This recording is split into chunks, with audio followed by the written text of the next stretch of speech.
Hey church, good morning. Here we are, chapter 11, verses 13 through 24, and we're talking about Israel and the Gentiles and the relationship. And Paul talks about the way Israel was kind of put off, broken off, the branches, and the Gentiles were grafted in.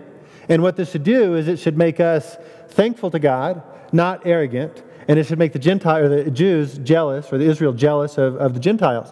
Listen to the text and think about, as we read it, think about the way we should be thankful to God. Think about the way we should be grateful for what He's done for us, not arrogant because of our salvation, right? So check it out. Now, I am speaking to you Gentiles. Inasmuch as then as I am an apostle to the Gentiles, I magnify my ministry in order somehow to make my fellow Jews jealous and thus save some more of them. For if their rejection means the reconciliation of the world, what will their acceptance mean but life from the dead?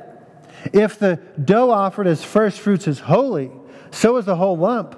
And if the root is holy, so are the branches.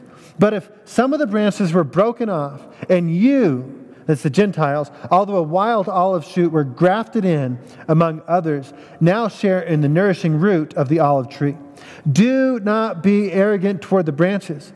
If you are, remember it is not you who support the root, but the root that supports you. Then you will say, branches were broken off so that I might be grafted in. That's true. They were broken off because of their unbelief. But you stand fast through faith. So do not become proud, but fear. For if God did not spare the natural branches, neither will He spare you. None of the kindness and severity of God. Note the severity and kindness of God. Severity to those who have fallen, but God's kindness to you, provided you can continue in His kindness. Otherwise, you too will be cut off. And even they, if they do not continue in their unbelief, will be grafted in. For God has the power to graft them in again. For if you are cut off what is by nature a wild olive tree and grafted, contrary to nature, into a cultivated olive tree, how much more will these, the natural branches, be grafted back in to their own olive tree? Here's what I want you to get. I want you to see God's heart for Israel.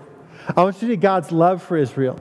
And I want you to see that Gentile, we're grafted in. That doesn't mean we should be proud or arrogant toward Israel or frankly toward anybody else that doesn't know Christ yet. Instead, we should say, if only they would turn from their unbelief, they too would receive the riches of the inheritance that God has promised towards those who believed in Him. So, a couple of questions. Hey, Christian, are you ever arrogant toward those who don't believe? What can we do to stop being arrogant? Second question, just to think about today, how can we show our love and support to Israel that is the root that supports us, Gentiles, that have been grafted in because they first were God's holy people?